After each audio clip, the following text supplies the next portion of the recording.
দুইটা ময়লার ঝুড়ি দিলে, এই সমাজে একটা দুইটা গ্লাস আর পানির বোতল দিলে এই সমাজ আলোকিত হবে না। চরিত্রহীন মানুষ রেখে, লম্পট যুবকদেরকে চরিত্রহীন রেখে, নারী, মদ, নেশা, জুয়া, অশ্লীলতার বেহায়া করার উলঙ্গতায় ডুবাইয়া রেখা যেই যুবকরা পড়ে থাকবে, এদের দ্বারা পৃথিবী, দেশ, সমাজ, ঘর, পরিবার কোনদিনও আলোকিত হবে না, হবে না, হবে না। অতএব আজকে যারা দেশ নিয়ে ভাবেন, সমাজ নিয়ে ভাবেন, আপনাদের দিলের কথা পরিষ্কার বলেন, আপনাদের দিলের কথা স্পষ্ট বলেন।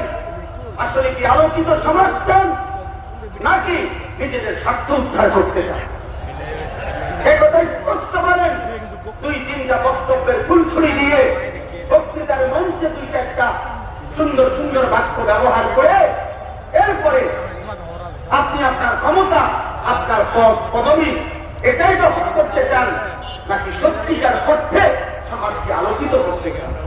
যদি সত্যিকার অর্থে সমাজকে আলোকিত করতে হয়, যদি সত্যিকার অর্থে সমাজকে কল্যাণমুখী করতে হয়, যদি সত্যিকার অর্থে একটি বাড়ি, একটি পরিবার, একটি অঞ্চল, একটি সমাজকে মুনাফফার নূরে নুরানি করতে হয়, তাহলে খোদার কসম কোরআন কারীমের কাছে ফিরতে হবে, আল্লাহর কোরআনে ফিরতে হবে, ওয়াহির কাছে আসতে হবে, মালিকের কাছেই ফিরে আসতে হবে। আর আল্লাহ পাক রব্বুল আলামিন এই সমাজকে সুন্দর করার জন্য, আলোকিত করার জন্য সর্বপ্রথম একটি সমাজ থেকে যেই অপরাধটি শতভাগ সর্বোচ্চ দূর করতে হবে, বিদায় করতে হবে, যেই পাপকে, যেই অপরাধটি চলমান থাকলে কোন সমাজ নিরাপদ হয় না, কোন জাতি সুন্দর হয় না, কোন সমাজ আলোকিত হয় না, এই অপরাধ, এটাকে দমন করা, কঠোর হস্তে নিয়ন্ত্রণ করা, এটা ছাড়া একটি সমাজ কখনোই আলোকিত হয় না। ওই অপরাধটির নাম হলো জিনা। ওই অপরাধটির নাম কি? ব্যভিচার। নারী পুরুষের, ছেলে মেয়ের অবাধ মেলামেশা, নারী পুরুষের, ছেলে মেয়ের অবাধ চলাফেরা, আল্লাহর বিধান, শরীয়তের বিধান লঙ্ঘন করে ছেলে মেয়ে, নারী পুরুষ তাদের হারাম যেই রকমের সম্পর্ক, এটা খোদার কসম, এটা চলমান রেখে, এটা চালু রেখে, এটা অবাধে এটা করতে দিলে ওই সমাজ আলোকিত হয় না, ওই সমাজ সুন্দর হয় না, ওই সমাজ আলোকিত হয় না। এই জন্য মহান আল্লাহ পাক রব্বুল আলামিন তিনি নারী সৃষ্টি করেছেন, তিনি পুরুষ সৃষ্টি করেছেন, তিনি উভয়টা সৃষ্টি করেছেন।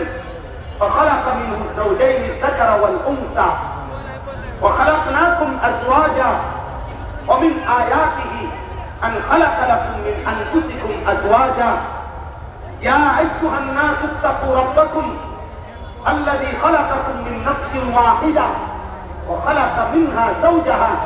আল্লাহ বলেন নারী পুরুষ এটা রব্বুল আলামিন সৃষ্টি করেছেন। অতএব নারীর প্রয়োজনীয়তা তো আল্লাহ তাআলা সৃষ্টি করেছেন, পুরুষের প্রয়োজনীয়তা আল্লাহ তাআলাই সৃষ্টি করেছেন, নারীর চাহিদা আল্লাহই সৃষ্টি করেছেন, পুরুষের চাহিদা আল্লাহই সৃষ্টি করেছেন। প্রত্যেকটা পুরুষ এবং নারী মহান আল্লাহ তাআলার সৃষ্টি। অতএব মহান আল্লাহ যিনি সৃষ্টি করেছেন, বাস্তবতা এটাই, যিনি প্রোডাক্ট করেন, যিনি মাল উৎপাদন করেন, যেই কোম্পানি পণ্য বাজারজাত করে, ওই কোম্পানি ওই পণ্যের গুণাগুণ, ওই পণ্যের উৎপাদন, ওই পণ্যের ব্যবহার বিধি, ওই পণ্য কোথায় রাখবে, কেমনে থাকবে, এর সার্বিক দিক নির্দেশনা ওই কোম্পানি বলে দেয়।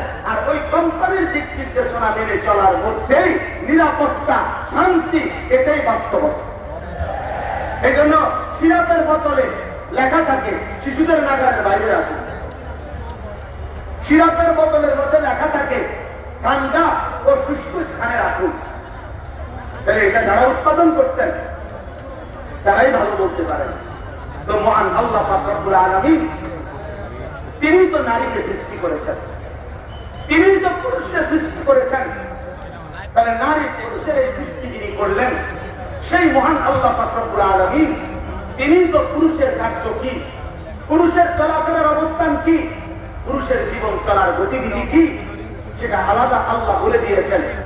আবার নারীর অবস্থান করবে কোথায়, নারীর জীবন চলবে কোন পরিমণ্ডলে, নারীর জীবনের জন্য কি কি বিধিনিষেধ, পুরুষের জন্য কি বিধিনিষেধ, এটা মহান আল্লাহ পাক রব্বুল আলামিন উল্লেখ করেছেন। এই জন্য তাফসীরে মাআরিফুল কোরআনে আমাদের এই ভারতীয় উপমহাদেশের শ্রেষ্ঠতম বুজুর্গ আলেম দ্বীন মুফতি শফি রহমাতুল্লাহ আলাইহি তিনি বলছেন যে নারী পুরুষের অবস্থান, নারী পুরুষের স্বভাব, নারী পুরুষের রুচি, নারী পুরুষের চাহিদা, নারী পুরুষের জীবন চলার প্রতিটা পদক্ষেপ যেহেতু মহান আল্লাহ পাক তিনি সৃষ্টি করেছেন, তিনি আলাদা বর্ণনা করেছেন। এই নারী পুরুষের আল্লাহ প্রদত্ত এই বাধা, আল্লাহ প্রদত্ত এই বেড়া, আল্লাহ প্রদত্ত এই দেওয়াল ডিঙ্গিয়ে নারী পুরুষের সর্বোচ্চ যে জুলুম, যে অপরাধ, নারী পুরুষের দ্বারা সর্বোচ্চ যে প্রাপ্তি হয়ে থাকে, যেটা আল্লাহর বিধান, বাস্তবতা এবং আল্লাহ তাআলার হুকুম আহকামকে সম্পূর্ণভাবে বিসর্জন দিয়ে সর্বোচ্চ যে পাপে গিয়ে নারী আর পুরুষ লিপ্ত হয়, সেই অপরাধের নামই হচ্ছে জিনা, জিনা, ব্যভিচার। আর এই জিনা এবং ব্যভিচার কোন ব্যক্তি, কোন সমাজ, কোন অঞ্চলে চলমান অবস্থায় ওই সমাজ নিরাপদ হয় না, ওই সমাজ আলোকিত হয় না, ওই সমাজ পবিত্র হয় না, ওই সমাজের নিরাপত্তা থাকে না, ওই সমাজের মধ্যে মানুষের মধ্যে দুঃখ, দুর্দশা, পেরেশানি আর অস্থিরতা লেগেই থাকে।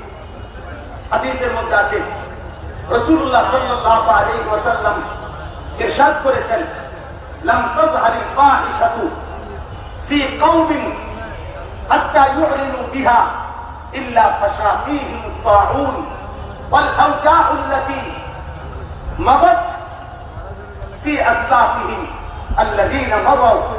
নবী সাল্লাল্লাহু আলাইহি ওয়াসাল্লাম বলেন, কোন কওমের মধ্যে যদি জিনা এবং ব্যভিচার ছড়িয়ে পড়ে, নারী পুরুষের অবাধ মেলামেশা ব্যাপকভাবে ছড়িয়ে পড়ে, হারাম চলাফেরা যদি ছড়িয়ে পড়ে, হারাম সম্পর্ক যদি ব্যাপক হয়ে পড়ে, আল্লাহর কসম নবী বলছেন সেখানে অবশ্যই মহামারী, দুর্ভিক্ষ, খাদ্যের অভাব, মানুষের জান মালের নিরাপত্তা বিঘ্নিত হয়ে যায় এবং এমন এমন মুসিবত দেখা যায় যা পূর্ববর্তীদের মধ্যেও যুগ যুগ ধরে ছিল না, এমন নিত্য নতুন আযাব গজব এসে ওই সমাজের মধ্যে আপতিত হয়।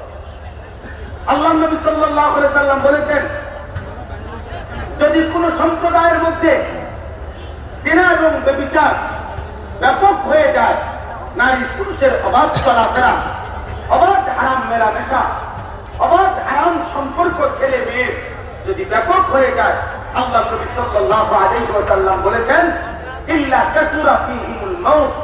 মুয়াত্তা মালিকের হাদিস, সেখানে মৃত্যুর সংখ্যা, মানুষের মৃত্যুর সংখ্যা প্রচন্ডভাবে বেড়ে যায়, প্রচন্ডভাবে বেড়ে যায়।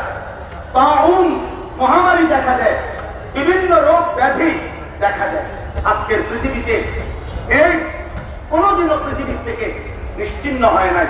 এটা নারী পুরুষের হারাম অবৈধ সম্পর্কের একটি চূড়ান্ত ভয়ঙ্কর মহামারীর নামই হচ্ছে এইডস, যা এখনো চলমান পৃথিবীতে। তাহলে প্রিয় ভাই আমার, প্রিয় বাপ আমার, আমরা কোরআনুল কারীমের মধ্যে এই সূরা নূরের প্রথম আয়াত, প্রথম বক্তব্য, প্রথম কথা আল্লাহ তাআলা শুরু করেছেন এই জিনার আলোচনা দ্বারা, এই ব্যভিচারের আলোচনা দ্বারা। আল্লাহ তাআলা বলেন, এই সমাজ, এই জাতি, এই পরিবার, এই ঘর, এই দেশ, এই মহল্লা, এই জনগোষ্ঠী মানুষের যদি নিরাপদ, পবিত্র, আলোকিত রাখতে চায়, তো সর্বপ্রথম জিনার দ্বার বন্ধ করতে হবে।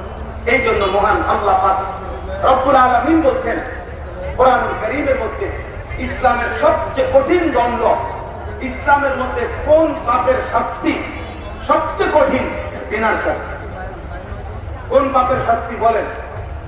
আমাদের বিশ্ববিখ্যাত মুফাসসির শেখুল হাদিস দারুল উলুম দেওবন্দের শ্রেষ্ঠতম সন্তান, যিনি অল্প সময় পূর্বে ইন্তেকাল করেছেন, হযরত মাওলানা সাঈদ আহমদ পালনপুরি রাহমাতুল্লাহি আলাইহি, তার বিশ্ববিখ্যাত তাফসীর হেদায়েতুল কোরআন, এই হেদায়েতুল কোরআন তাফসীরের মধ্যে তিনি এই বিষয়ের উপরে লম্বা আলোচনা লিখছেন।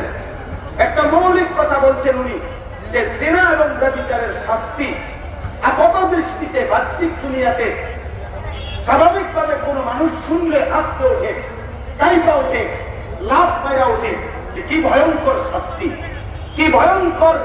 কিছু কিছু ভদ্রলোক সভ্য পৃথিবীর আধুনিক দাবিদার, ওরা ইসলামের জিনার শাস্তি আর ব্যভিচারের শাস্তি দেখলে আঁতকে ওঠে, বলে কি বর্বরতা, কি জঘন্যতা, কি মারাত্মক শাস্তি। অথচ বাস্তবতা হলো তিনি লম্বা আলোচনার মাধ্যমে এটা যুক্তি দিয়ে, প্রমাণ দিয়ে, বিশ্লেষণ করে প্রমাণ করেছেন জিনা এবং এই ব্যভিচারের শাস্তি মহান আল্লাহ পাক এখানে বলছেন, আয-যানিয়াতু ওয়াজ-যানি ফাজলিদু কুল্লা ওয়াহিদিন মিনহুমা মিআতা জালদা। আল্লাহ তাআলা বলেন জিনাকারী পুরুষ, প্রথমে বলছেন নারী, ব্যভিচারিণী নারী এবং ব্যভিচারী পুরুষ, এই দুইজনের শাস্তি কি? আল্লাহ তাআলা বলছেন ফাজলিদু কুল্লা ওয়াহিদিন মিনহুমা মিআতা জালদা। আল্লাহ তাআলা বললেন তাদের উভয়কে, ওই মেয়েকে, নারীকে এবং পুরুষকে 100 চাবুক দিয়ে বেত্রাঘাত করো, চামড়ার উপরে বেত্রাঘাত করো। মিআতা জালদা, আরবিতে চাবুক বলাই হয়, যেটা চামড়া দিয়ে বানানো হয়, যার কারণে এই চামড়ায় তৈরি চাবুক দ্বারা তার দেহে, তার শরীরে 100 করে বেত্রাঘাত করো। তাফসীরের মধ্যে বিস্তারিত ব্যাখ্যা আছে।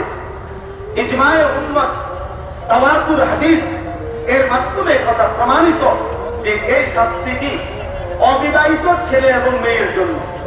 কোন মেয়ে যদি অবিবাহিত হয়, কোন ছেলে যদি অবিবাহিত হয়, তাহলে তাদের জিনা ব্যভিচারের শাস্তি হলো 100 চাবুক দিয়ে বেত্রাঘাত।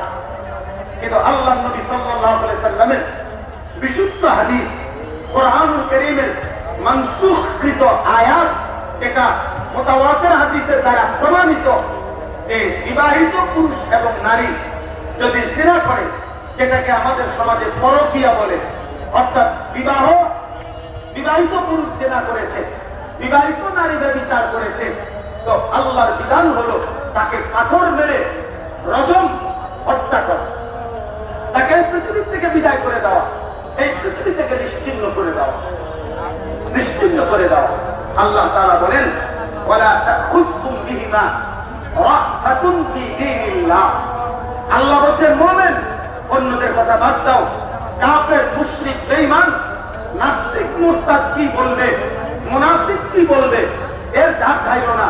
তবে তোমরা মুমিনদের কাছে, ঈমানদারের কাছে আমি আল্লাহ বলে দিলাম যে আমি আল্লাহ আরহামুর রাহিমিন, আমি রহমান, আমি রাহিম, আমি সত্তার, আমি আল্লাহ সেই মালিক যে বান্দার গুনাহ গোপন রাখি, বান্দার গুনাহ লুকিয়ে ফেলি। আমি সেই মালিক, আসমান ছোঁয়া গুনাহ পর্যন্ত আমি আল্লাহ মাফ করে দিতে রাজি। কিন্তু আমি আল্লাহ বললাম জিনা এবং ব্যভিচার যদি নিশ্চিত প্রমাণিত হয় শরীয়তের বিধানের আলোকে, তাহলে এদেরকে অবিবাহিত হলে 100 বেত্রাঘাত করা আর বিবাহিত হইলে পাথর মেরে হত্যা করা, এই বিধান কার্যকর করার ক্ষেত্রে তোমাদের কারো অন্তরে যেন এক জাররা বিন্দু পরিমাণ কোন দয়া, মায়া না আসে। এখানে আবেগ দেখাইও না, এখানে ভালোবাসা দেখাইও না, এখানে সস্তা আহ্লাদ, দয়া মায়া দেখাবে না। আমি আরহামুর রাহিমিন, আমি রহমের দরিয়া, রহম আমার থেকে আসে, দয়া মায়া আমি আল্লাহর থেকে আসে। আমার সিফাত দয়া মায়া, সেই দয়া মায়া সিফাত আমি রহমান রহিম, আমি সিদ্ধান্ত নেব। এমন জঘন্য, এমন নাফরমান আমার জমিনে থাকার অধিকার নেই, অধিকার নেই। এরপরে আল্লাহ তাআলা বলছেন কোন মানুষের জন্য শারীরিক শাস্তি, এটা যেমন তার জন্য কষ্টকর, মানুষের উপস্থিতিতে লজ্জা পাওয়া এটাও তার জন্য অনেক বেশি কষ্টকর। একে তো পিড়া খাইলো, আবার এতগুলো মানুষ দেখলো, এতগুলো মানুষ শুনলো। এই জন্য আল্লাহ তাআলা এই শাস্তিটার উপরে আবার বলছেন ওয়ালিয়াশহাদ আযাবাহুমা তাইফাতুম মিনাল মুমিনিন, মুমিনদের একটা দল, একটা ভারী জামাত মুমিনদের যেন এই নাফরমান পাপীদের, জিনাকারী ছেলে মেয়ে, পুরুষ নারী, এদের শাস্তি কার্যকর করার সময় তারা যেন সশরীরে সচক্ষে উপস্থিত থাকে, তারা যেন দেখে, তারা যেন দেখে। এতে করে অবিবাহিত ছেলে মেয়ে যদি ব্যত্রাঘাত খায়ও আজীবন লজ্জিত হবে যে আমি কি করলাম, কতগুলো মানুষের সামনে বেইজ্জতি হলাম, অপমানিত হলাম। আর দ্বিতীয়ত